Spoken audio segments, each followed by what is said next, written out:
In war, you learn to trust what repeats. Fluorescent tubes that whine at a frequency just above patience. Iodine that bites the nose and promises order. A generator's tremor under the floor like a second pulse. For 21 years, I have lived by repetitions like these. I lead a forward surgical team, the stopgap between a soldier's last breath and the helicopter that might return it. Our job is simple in aim and brutal in method. Stabilize the dying so they can survive the flight. Damage control surgery sounds grand. It isn't. It means do the minimum now. Stop bleeding, prevent contamination, so the patient can live long enough to reach a full hospital. I run it on a checklist I call the Golden 30. Airway, major bleeds, compressible hemorrhage, clamp and run. It's not poetry, it's plumbing with consequences. When I press my gloved fingertips to a sternum for 3 quiet seconds before the first cut, I call it a reality check, not a prayer. Precision works better than faith in places like Kandahar. The compound is sand-coloured and honest about it. Hesco walls, razor wire that shows its teeth in daylight. Inside the hard-walled surgical module, 2 operating tables, an ER bay with a curtain that sticks to your sleeve, a post-op corner where fans chatter like nervous teeth. 50 meters away, a refrigerated container waits for what we cannot save. Diesel and bleach live together in its air as if they were meant to. Capt. Mara Ellison stands most days at the edge of my curtain line. She wears a chaplain's cross and keeps a stethoscope like an old habit. She understands more than she says. When blood quiets and machines settle, she asks the questions that don't fit on my checklist. I respect that, the way I respect antiseptic. I don't drink it, but I'm glad it's there. Once, years ago, a severed hand clenched and released on a tray, neat, rhythmic. I told a wide-eyed intern what I believed and still believe most days, a reflex arc, a tiny local loop of nerve that can fire once or twice even after the main power is cut. Like a doorbell that chimes the last time with the wire already snipped. We logged it and moved on. What happened here did not move on. The lights flicker as rotor thunder rolls over the roof. The radio coughs the word incoming with the same bored tone it uses for weather. Foot patrol, tight formation, multiple blast injuries. I lift my pencil to mark a ruined thigh before the stretcher even clears the doorway. And in the generator's tremor, I feel the rhythm I've trusted for years steady itself, just as everything else is about to come apart. The door bangs open and the night spills grit across the floor.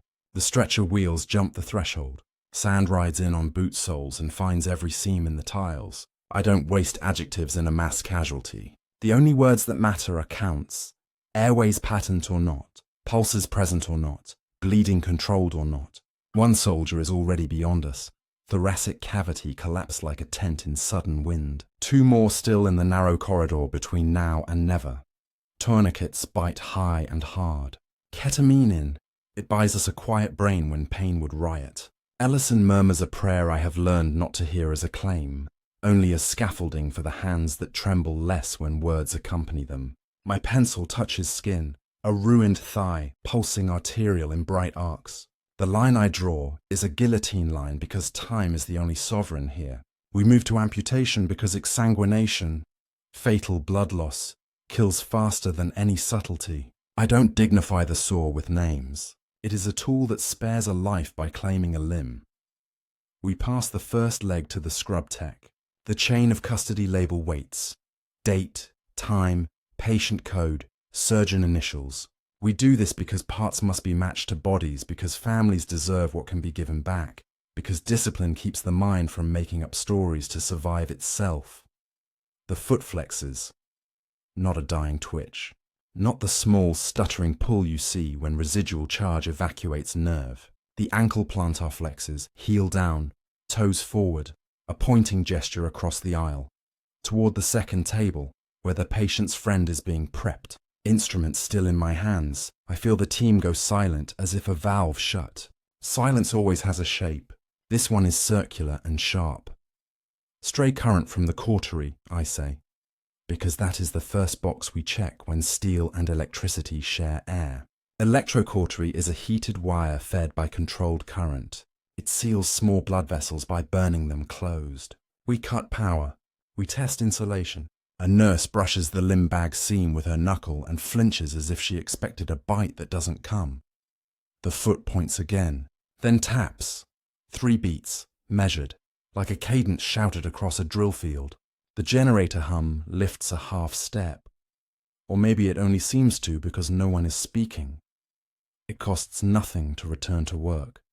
So I do. Another clamp, a run of staples, a second leg prepared for the saw, because the numbers on the monitor say we are winning seconds, and seconds can be braided into minutes if you do not look away. We bag the severed parts, and I insist, quietly, flatly, that we will document the behavior. We will not feed it to rumor. Ellison takes the bags herself, gloved and grave, and says she will manage storage in the refrigerated container. She says it like an offer to wait with a child until sleep takes them. Hours fold and refold. When the last suture holds and the last hemostatic pad lies still, the compound calms to its midnight arithmetic. 1 fan, 1 light that flickers at 48-second intervals, 1 generator tremor that persuades the body to believe the ground is sure. Ellison finds me washing iodine off my wrists and asks me to come outside. The container's door sighs open. Cold makes the air honest. Diesel sharpens it to a point. Stainless rails carry the dead as neatly as any instrument tray carries scalpels. 3 body bags, each labeled to match the ledger in Ellison's careful hand. 2 contain amputated limbs. 1 contains a complete KIA, killed in action, awaiting transfer. Watch, she says. Through plastic that shines like pond ice, I see a bare foot, toes bluish under the fluorescent glare. It taps 3. In the bag beside it, a hand replies with 2 crisp flexions that travel from metacarpals to fingertips and back like a wave receding. The first foot answers 3 again, almost patient. I have trained residents to name what a reflex arc is. A tiny loop of nerve that can fire once or twice without consulting the brain. Like a doorbell that rings once more even after the wire is cut. I say it now out loud, for discipline. Then I add what the textbooks do not. Reflexes don't wait. They don't answer. They lack the luxury of timing. Ellison's breath feathers the plastic. It's a pattern, she says, not claiming, only witnessing. I reach for an explanation that lets us sleep. Residual nerve excitability, modulated by cold. Cold slows decay, and by vibration. The generator under our feet is a metronome. The words line up like soldiers for inspection. The tapping synchronizes with the generator's tremor for 3 beats and then slides away from it, like a radio tuning off static to find a different station. The hand completes the move, as if the decision belonged to a shared intention. I think of the patrol that arrive together, of boots that strike ground at the same interval until the rhythm is a place the body lives even when the mind is elsewhere. I tell Ellison we're seeing phenomena, plural, mundane beneath the costume they wear. I hear the lie in my own voice. It is small and smooth and easy to swallow. Log it, I say. We'll keep the bags separate, record times, note temperature. No one goes in alone. We close the container, and the latch's click sounds too much like an agreement. Back in the module, I wipe down a tray that is already clean. The floor trembles. Somewhere outside, a dog barks at something that will never learn to bark back. There are methods for ignorance and methods for knowledge. By morning, we will have to pick one. The morning after the first taps, the desert light hit the compound like a blade. Dust hung in suspension, motionless, as if it feared to disturb what we had seen. I stood over the surgical module's metal counter, tracing yesterday's entries in my red band notebook. 2 amputations, 1 KA, 3 bags sealed. Observation logged. Reflex-like behavior, patterned, responsive. I should have closed the entry there. Protocol says anything past patterned crosses into speculation, and speculation rots morale. But curiosity is a contagion that spreads faster than fear when left uncontained. I wrote another line beneath it, controlled observation scheduled. Ellison met me outside the morgue container just after dawn, sleeves rolled and collar open. She didn't bring her prayer book, only a clipboard, pen, and a small digital timer she'd scavenged from the galley. We agreed. Every test must be repeatable, every observation logged in duplicate.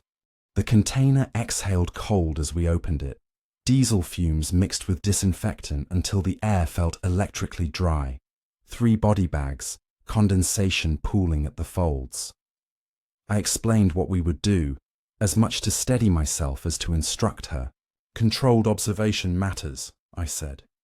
If we don't know what we're seeing, we can't decide how to act. That was the creed of the lab as much as the field.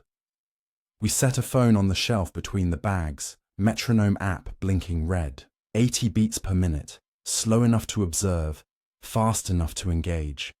The sound stayed muted, vibration only. I pressed the start icon. At first, nothing. Then, between the metronome's silent pulses, the foot tapped once, a deliberate counter-rhythm, then twice. The hand opposite it flexed at the same interval. They were avoiding the beat, not matching it. I stopped the timer. The tapping continued, its tempo now self-chosen, its spacing precise as Morse. I recorded the times. Ellison whispered that they seemed to be listening. Dead tissue doesn't invent a clock, I said, my pen catching on the clipboard edge. There's no battery, no brain, no blood to run it. The words sounded solid enough to write down, yet the sound, the living precision of it, made them hollow. We needed to know whether distance weakened whatever we were witnessing. Ellison helped me move one of the bags to the far end of the container. The air temperature dropped 2 degrees when we opened the door. The cold licked at our gloves. We waited. The response lagged, a full 5 seconds between a tap and its reply. We recorded the delay, then inserted a cooled saline bag between them. A simple inert mass, non-conductive, nothing that could carry a signal. The latency stretched further, removed the barrier, and the timing tightened again. Ellison exhaled through her mask. They're finding each other, she said. Or we're pattern-seeking animals, I answered. Brains built to see constellations in noise. She raised an eyebrow. Then why is the noise keeping time? I didn't answer, because she was right. The analogy came to me unbidden. A Wi-Fi mesh network. Individual routers weak alone, stronger when they overlap. Each limb, its own tiny router, passing some residual field of self from one node to the next. The thought felt obscene and accurate at once. Hours later, during the quiet slump of midday, I caught movement again. A right hand, skin waxen, fingertips grayed, rose slightly beneath its plastic shroud and formed an O with the thumb and forefinger, an OK sign. Ellison froze. That was their patrol signal, she whispered. Silent confirmation. We're good. My throat felt tight.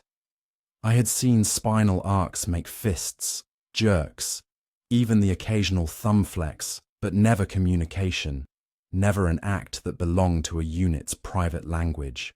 A player piano can replay a song, I told her, mostly to keep speaking, but it can't improvise the tune you hum under your breath. Ellison smiled, though it wasn't joy. Then this one's improvising. I logged the gesture, duration, angle, retraction.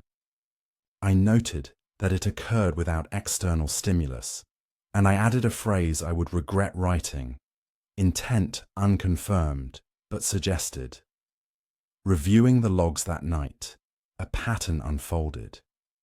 The strongest coordination came from limbs belonging to soldiers who had been closest together when the blast hit. Same patrol, same shockwave. They were in rhythm when they were alive, I said. Maybe the rhythm hardened when everything else broke. It was the only theory that allowed me to breathe, a field effect seeded by the explosion, some uncharted. Alignment of nerves and charge that bound them briefly, like iron filings to a magnet. Not metaphysics, just physics wearing an unfamiliar mask. Ellison wasn't convinced. If it's physics, she said, why does it remember who they were? I didn't have language for that. Only the image of overlapping radio signals, voices, bleeding into each other on a static band, searching for the next relay tower. By the second evening, rumours had already escaped containment. The anaesthetist refused to enter the container. His hands shook enough to drop a clamp. A medic whispered that the dead were keeping watch. Another wanted to call command. I knew what that would bring. Psych evaluations, suspension, loss of authority. The story would die under paperwork. So I said what a commander must say. Not yet. Ellison cornered me outside afterward, her voice low. Truth is still a duty, she said, but timing is also a duty when panic kills. We agreed on one more night, one more observation cycle before we surrendered the phenomenon to the machinery of disbelief. That night the desert wind carried static through the radio antennae. I remember because the generator stuttered, and with it the light over the sink flickered once, long enough for the compound to hold its breath. Then the crash. One of the bags had fallen from the upper rail. The sound was fleshy and final. Ellison reached it first, unzipping to check for rupture. Inside, an arm lay twisted, the hand caught in the mesh rack above. Not hanging by chance, hooked. The fingers curved perfectly around the grid, holding itself up. We both saw it. There was no mistaking recoil or slip. It had prevented its own fall. Ellison's mouth formed the question I wouldn't let her speak. I reached in and gently unhooked the hand. It released immediately, compliant as any cadaver again. I closed the zipper and recorded the event verbatim. Motion purposeful, likely protective, external cause unobserved. When I set the pen down, my pulse was steady, but a film of sweat cooled my back. This was no longer a debate over whether there was coordination. It was a question of who, or what, was coordinating what remained. That night, as I lay on my cot, the generator's rhythm matched my own heartbeat until it didn't. A faint counter-tempo pulsed from the direction of the morgue, out of sync, as if testing the perimeter of silence. It was then I realized we were no longer the only observers. Something inside the cold metal box was observing us. By the third night, the compound had begun to flinch at its own routine. The generator's rhythm, once steady comfort, now carried suggestion. Every hum seemed to answer something only the morgue could hear. Ellison and I met under the sodium lamp that painted the sand a dull orange. She looked older, eyes ringed with exhaustion, lips pressed to hide trembling. "We need to speak to them," she said, tone flat, deliberate. Not as scientists, as witnesses. I wanted to refuse. Talking to the dead is theatre, not medicine. But this was no longer about belief, it was about control. If we didn't define what was happening, it would define us. We entered the morgue at 200 hours, a time I chose because fatigue dulls imagination. Cold air bit through scrubs. Frost crusted the rails. The 3 primary bags sat where we'd left them, labels intact, condensation beading at their seams. Ellison whispered, "You realize what this means?" I did. And I hated that I did. After a phone's battery dies, you don't expect it to send a text, let alone join a group chat. We refined our questions. "Are you one person?" Ellison asked. 2 taps. "Are you many?" 1 tap. "Do you know you're dead?" A silence that stretched until I thought the air might tear. Then a slow, deliberate single tap. A pressure bloomed in my chest. Not grief, not fear, something deeper, cellular. Recognition. In my training, the line between life and death was clean. The heart stops. The system fails. The person ends. But these weren't ends. They were residues. electrical shadows arranged into coherence. If noise can be aware, I wrote in the log, then noise has memory. By the next rotation, the anomaly began leaking into the living space. During a field amputation, a tourniquet ratchet slipped open mid-procedure, as if a hand had turned it. Another patient's vessel clamp resisted my pressure, metal sliding against bone as if pushed back. Mechanical failure, I told myself. Stress, fatigue, coincidence. But when it happened a third time, precisely as the anaesthetist muttered about getting it over with quickly before the parts start moving, I felt something deeper at work. It was as though the hive, whatever it was, sensed our intent to sever attention, to bag the limb and isolate it. It was buying time. That night, I returned alone. I left the door open so the generator's hum could anchor me to something real. "Do you want us to do something?" I asked. "One tap. Is it to stop something?" "One, to tell someone. Two," I swallowed. "Then, is it to remember you?" The air filled with rapid tapping. Hand, then foot, then hand again. The rhythm spreading across the rails like static moving through metal. It stopped abruptly, and the foot pointed, slowly, deliberately, toward the north wall. The mural of the fallen hung there, the names of the previous rotation fading under dust. They weren't haunting us. They were reminding us. The pattern wasn't possession. It was reporting in, an after-action roll call from soldiers who refused to be uncounted, like a radio choir humming a name it can't quite remember. Ellison found me kneeling beside the wall, notebook open, pen shaking. I told her what they'd said. She listened, eyes bright with salt and exhaustion. "Then they're asking for witness," she said softly. "That's all they've ever wanted from the living." I shook my head. "They're asking for contact, and I don't know what that costs." She placed her hand over mine. "Sometimes ritual is the only containment left." So we prayed, not to sanctify the impossible, but to steady it. Her words filled the cold space between us, and I felt the tapping slow beneath the floor, as if soothed by cadence. In that moment, I crossed a line I had sworn to never approach. I used ritual, not reason, to hold something I couldn't dissect. I told myself it was for the team, for morale, for sanity. But beneath that rationalization, a quiet thought whispered back. What if the ritual was their language all along? When I finally returned to my cot, the generator's tremor pulsed once more in my ribs. Only now it sounded different. Less like a heartbeat, more like a signal. The morgue was no longer silent. Somewhere behind the metal door, something small was still tapping, slow, patient, learning the rhythm of our prayers. And for the first time, I found myself listening back. By the fourth night, the air in the compound had the texture of static. Every sound felt layered. Generator hum beneath footstep, beneath heartbeat. Even the silence seemed to contain something waiting to speak. The call came just after midnight. Incoming medevac. Another IED strike, same patrol sector. The pattern repeated. Blast, limbs, shrapnel, adrenaline. And yet tonight it all felt preordained. When the helicopter landed, the rotors churned dust into blinding halos. The first stretcher came in hot. The second followed, tagged KIA, dog tags flashing silver under headlamps. When I saw the name stamped into metal, my breath snagged. It was Miller, the same Miller the hive had tapped to acknowledge 2 nights earlier.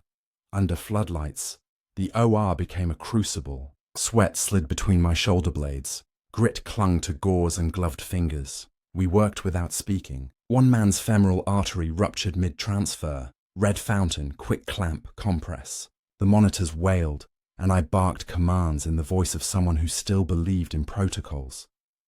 Ellison stood by the second table, her hands trembling over the new casualty. "Dog tags double-logged," she whispered.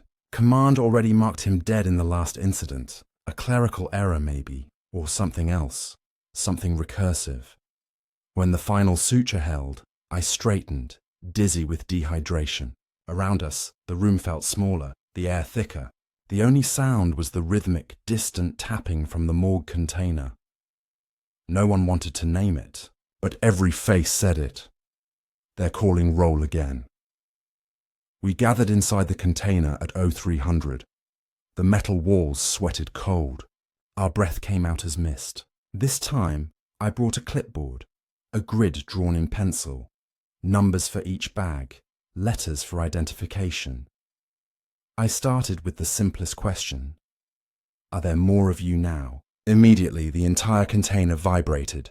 3 taps, then 5, then all at once, in chorus. The latency that had plagued every prior exchange was gone.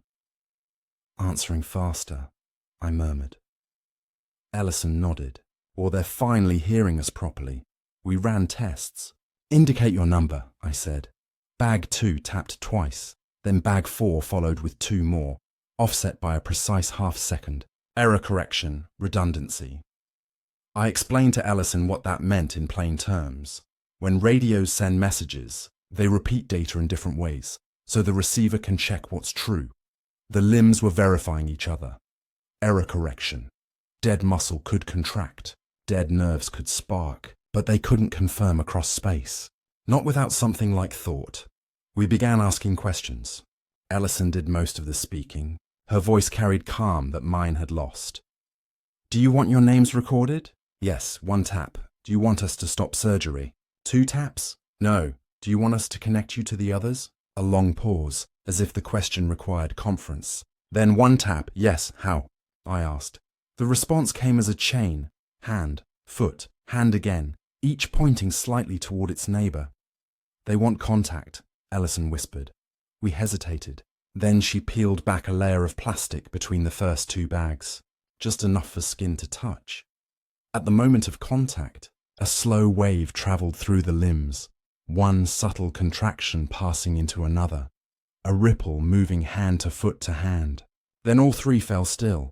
No flinching, no decay spasms, just stillness, deep and complete. I whispered.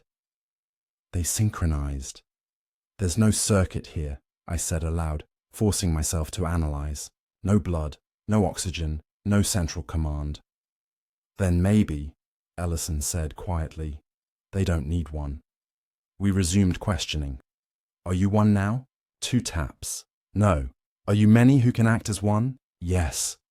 I felt my scalp tighten.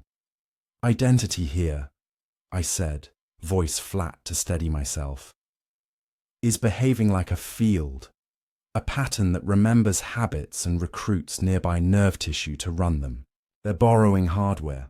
Ellison looked at me, like neighbors sharing a generator. Exactly, that was the analogy. After a blackout, when one house runs its light through an extension cord strung across fences, the hive was borrowing whatever biology remained to stay on.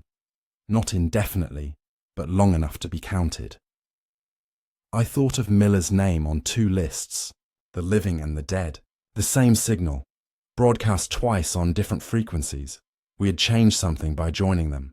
The closer we brought the limbs, the faster the responses became. We'd amplified coherence. I asked, did you want that? Yes, why? The foot turned slowly toward the mural wall. Ellison's voice broke into whisper. They want to be counted. It made sense in its own impossible logic. Soldiers defined by roll calls, by accountability, by the ritual of confirming life. Even in death, they refused anonymity. The hive wasn't seeking salvation. It sought recognition. They wanted to be written into the record one final time before fading. When dawn came, the OR seemed different. The tension that had knotted every movement began to ease. The nurse who'd avoided the morgue whispered mid-procedure. The clamp. It tightened itself. Helped me. I said nothing. Verification would mean treating the hive as a tool, an exploitation I couldn't justify. War tempts us to turn everything into an instrument. Even mercy, even miracles, not this. A mortar alarm tore through the morning, shrill and immediate. We hit the ground by reflex. The generator coughed, then faltered. For 2 heartbeats, the entire compound went dark. When the backup kicked in, we heard the noise, a heavy thud from the morgue. We ran. One of the bags had slipped off the upper rail. The impact should have burst it, but when we opened the container, the arm inside had hooked its fingers through the metal grid. It had caught itself. The neighboring bag, still upright, rested against it gently, as though supported. We didn't touch them. We didn't dare. The fingers held until we righted the bag. Only then did they release, one by one, in perfect sequence. I whispered without meaning to, "Thank you." Ellison didn't pray this time. She just breathed. The air in that container felt thinner afterward, lighter somehow, as if something immense had exhaled. We spent the rest of that day performing what I can only describe as a census. I read aloud every name from the logs, from the recovered dog tags, from the mural fading on the wall. At certain names, there was nothing. At others, one tap, recognition. When the final name was spoken, I asked, "Do you want us to separate you now?" The pause stretched until I thought they'd gone entirely. Then a single tap, yes. We resealed each bag, marking their contents, temperature, and time. The tapping ceased. The hum of the generator settled into perfect, indifferent rhythm. For the first time in days, the silence felt earned. I stepped outside into the dawn haze. The horizon glowed iron red, dust rising in soft spirals. Ellison stood beside me, eyes fixed on the mural wall. "They just wanted to be seen," she said. "Most of us do," I replied. Behind us, the morgue container gleamed faintly, as if holding its own light. The war continued, indifferent. But inside that steel box, I had seen something defy the final rule of physiology, that death is an ending. Now I wasn't sure it was. When I turned back toward the OR, the metal door shut on its hinges with a quiet click, a sound I could have sworn matched the rhythm of a heartbeat fading to rest. I wrote the report as I've written 1,000 others, by the light of the same fluorescent tube that hums just above my shoulder. Its flicker is steady, timed to the rhythm of the generator's pulse outside. The sound has become my metronome for truth, steady, measurable, verifiable. I began with the heading. Subject: Coordinated Post-Mortem Motor Activity, FST Kandahar Classification, Confidential, Medical and Operational. Then, line by line, I logged what we had seen. No embellishment, no adjectives, no faith, just chain of custody signatures, timestamps and motion descriptions, reflex-like tapping, patterned, temporal correlation across separated specimens, response to binary inquiry, affirmative, negative, no observable central mediation. For each entry, I forced clarity where language wanted to tremble. When I had to use technical terms, afferent, efferent, peripheral nerve excitability, I added plain brackets beside them. Afferent, signals traveling in, efferent, signals traveling out. And then I wrote the sentence that felt like both confession and defiance. No oxygen, no spinal cord integration, no brainstem. By current science, there is no device to host intention here. I didn't call it a miracle. I called it a phenomenon inconsistent with known physiology, which in military language is the polite translation for impossible. The report went upward through the pipeline. 3 days later, the reply came back through encrypted comms. A single paragraph thanking the team for vigilance under duress and recommending rest rotations and equipment inspections. That was the bureaucratic equivalent of a curtain closing. No mention of the logs, no inquiry into our data, containment by omission. They would file it under psychological fatigue or instrumental anomalies. That was mercy, of a kind. I folded the printed acknowledgement into my notebook and realized something quiet but final. My credibility as a surgeon was intact. My credibility as a witness was already compartmentalized. I had become two people, one who saves bodies, one who records ghosts. I could live with that division. What I could not do was pretend the hive never asked to be counted. I didn't submit a resignation letter. The army prefers its ghosts to linger in uniform. But I did resign something else. The piece of my worldview that believed identity ends cleanly. I kept operating, kept checking pulses and